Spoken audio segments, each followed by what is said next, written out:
we are living in a computer-programmed reality, and the only clue we have to it is when some variable is changed and some alteration in our reality occurs. We would have the overwhelming impression that we were reliving the present, déjà vu, perhaps in precisely the same way, hearing the same words, saying the same words. I submit that these impressions are valid and unbiblical. And I'll go on and say this: such an impression is a clue that at some past time point, a variable was changed, reprogrammed as it were, and that because of this, an alternative world branched off.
Good morning and welcome to the Monday edition of my internet radio experience. This is the Monday mashup, and I'm your host, Robert Phoenix, and I'll be with you for the next 57 minutes, and we're going to be mashing up the headlines and what happened over the weekend with the event known as Black Friday, which has to be probably the most egregious and crap-smeared stain on the face of the American people. And Black Friday has got words escape me when it comes to talking about Black Friday, and that's rare.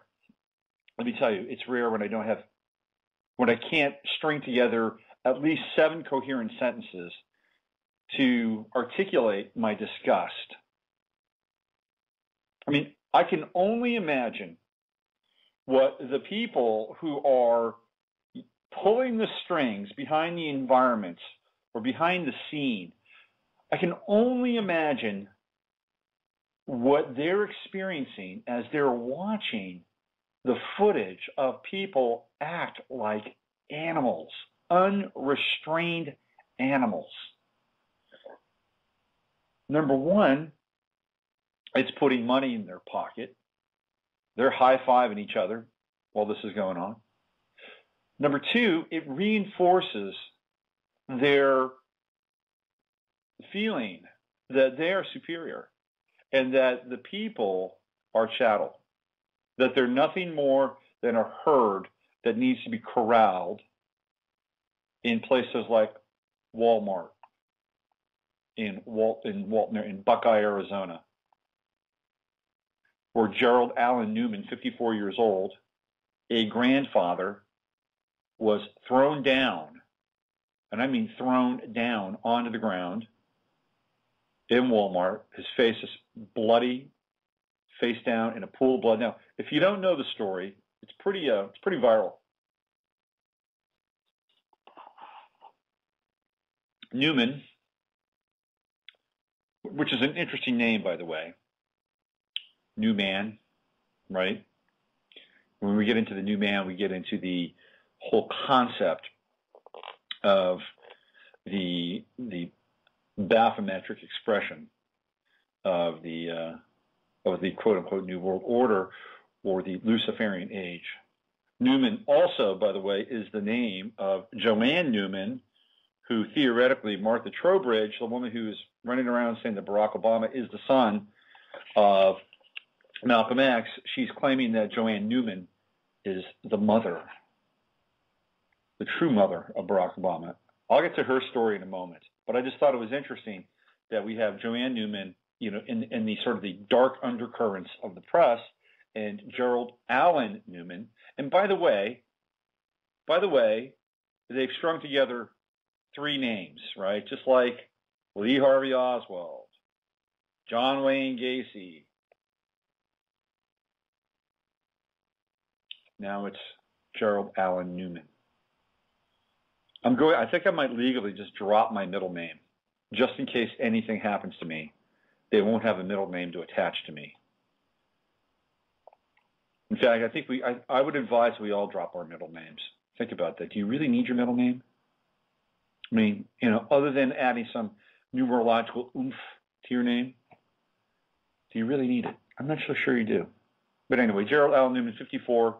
He was at a Buckeye, Arizona, Walmart on Black Friday, and he was in the electronics aisle, and apparently there was a stampede, and there was a lot of confusion, and he had his grandson with him, and in order to lift his grandson up in the air,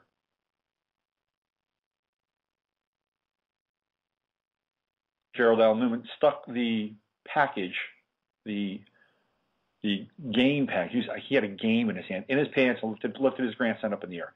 Now, that's where it gets intriguing, right, or interesting. Because at that point, was he really shoplifting? So he picks up his grandson in order to escape the chaos.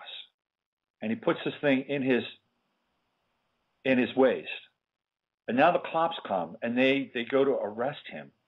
And apparently, according to eyewitnesses,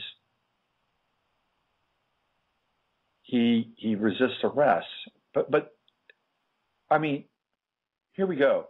Did the guy even leave Walmart? Did he even walk out? I mean, isn't the definition of shoplifting when you actually leave the premises? I mean, according to me, that product is still in the store. It hasn't left the store. And isn't there a more humane way of dealing with this guy? I mean, couldn't you just pull him aside and say, "Hey, you know, we just saw you put that in your pants. We're going to give you an opportunity to put it back." I mean, whatever happened to that kind of reasonable and rational ability to deal with the situation? I'll tell you, it's gone. It's gone. It's evaporated. It's in the ethers because our police force has been essentially taken over. And the takeover of the American police force and security forces took place after 9/11, 2001. And what we've had the ramp up and the militarization of the police force. And now many American police forces are getting trained in Israel. And these are the tactics that are employed in Israel against Palestinians. Hardcore, act first, ask questions later tactics. If you doubt me, go onto the internet, search for yourself. Now, were these people, were the Buckeye, Arizona police, were they trained in Israel against guerrilla tactics? I don't think so. Doubtful. But I'll tell you what, there's been a trickle-down effect that's taken place in the last 10 years that has interpenetrated the psyche of the police and security services all around the country. If you haven't noticed, everyone is now theoretically an agent of terror, and they are acted upon as if.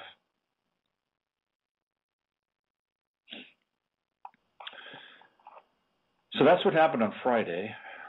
Gerald Allen Newman, you can read about him. He's all over the news. You can see the video. It's viral. If you go to ABC News, you can read the comments. And it's pretty interesting. So it's a mainstream news site. And here's what Dave says. He says, I live in Pennsylvania. I've been in retail stores of all kinds over 20 years. It was always our rule that you don't pursue the shopper unless he is in the parking lots with the item or items he or she has stolen. If they get away, you take down the plate on the car and give a detailed description of the person. He says the cops have gone way too far. I hope he sues as well. If I read correctly, he was tending to his grandson due to the crowd. He decided to carry him because people were acting crazy in the store.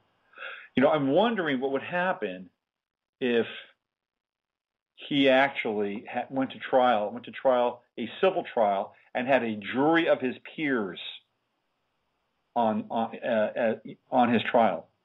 I wonder how they would judge this act.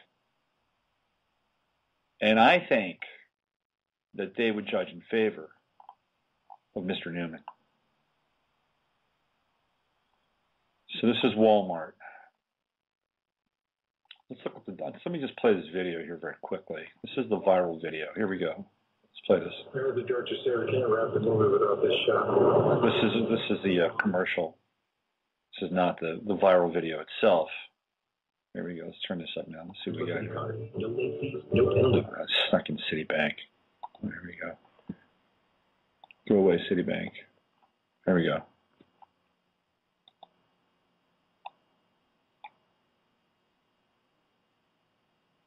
Come on now.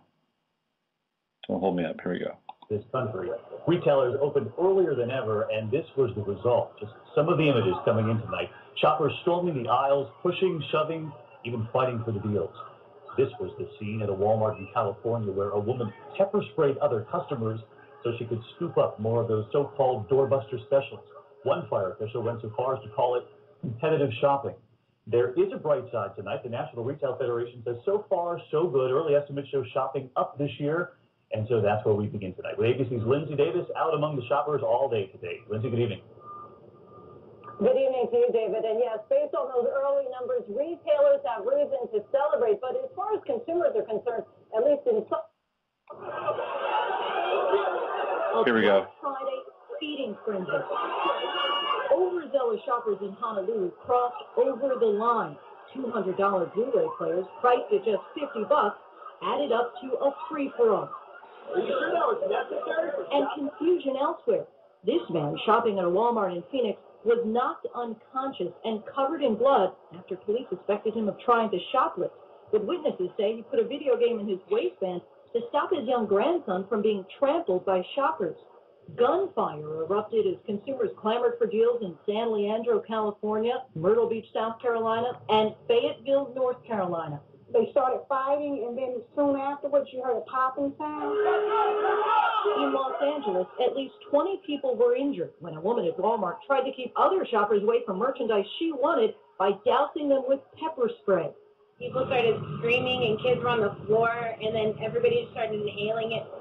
And at clothing chain H&M in Culver City, California, a fist fight melee. Retailers thrive on the consumer getting all excited and the frenzy of it. But they haven't yet done everything that they can do to kind of secure the safety of the consumers inside the store during that frenzy. Preliminary numbers indicate retailers did get consumers to spend. This year, Black Friday looks like it's already going to be better just from the Friday numbers alone. One new component, the Occupy Wall Street crowd showed up. Black Friday! Black Friday! It's a gimmick! It's a gimmick! The movement now saying Occupy Walmart and any other major chain. The website StopBlackFriday.com wants Main Street shoppers to hit the 1% where they say it hurts them most, in the wallet. Most people don't give a shit about the 1%. Let's be clear about that. The majority of America, they could care less. All they care about is getting theirs. That's what they care about. It's clear that the animalistic and barbaric behavior displayed by my fellow Americans is nothing short of deplorable.